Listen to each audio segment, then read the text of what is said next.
Usa ka establishmento sa General Santos City ang giransak sa wa pa mailing mga suspek.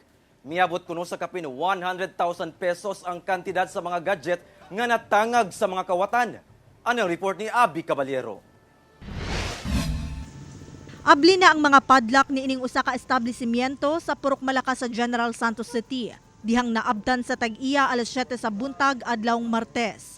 Pagsulod niya, abli na ang mga drawer ug nagkatag na ang pipila nila ka mga baligya. Tagiya sa building, nagalimpyo man na sila every morning diri. Nagatawag siya mga 6:30.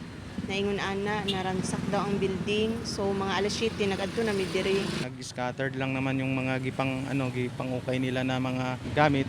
So posible nagamit siguro sila og mga cutter siguro. Yun.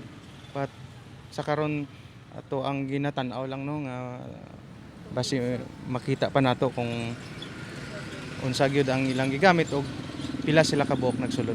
Anaamatod pa sa kapin 9,000 pesos ang cash nga nakuha sa kawatan, usa ka laptop, 14 ka brand new cellphones ug nakuha sab ang mga cellphone nga gipa-repair sa mga customers sa maong tindahan.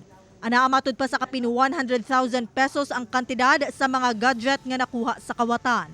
Matod sa otoridad, duna sila'y nakahinabi nga alas 3 sa kabuntagon adlawng Martes, dunay tricycle driver ang nagparking dool sa maong tindahan. Apan, ginasuta pa kung nag-unsa kini sa lugar. Sa karon padayon ang pagpangita og mga ebidensya og CCTV footage ang otoridad aron madakpan ang responsable sa pagpangransak. Mabalaan kinsa tong nagapangransak gud para sa uban dili pud nila na mabuhat. Sa naganegosyo dili gud lalim. Kauban si Gary Balantay sa kamera. Ako si Abby Caballero para sa One Mindanao.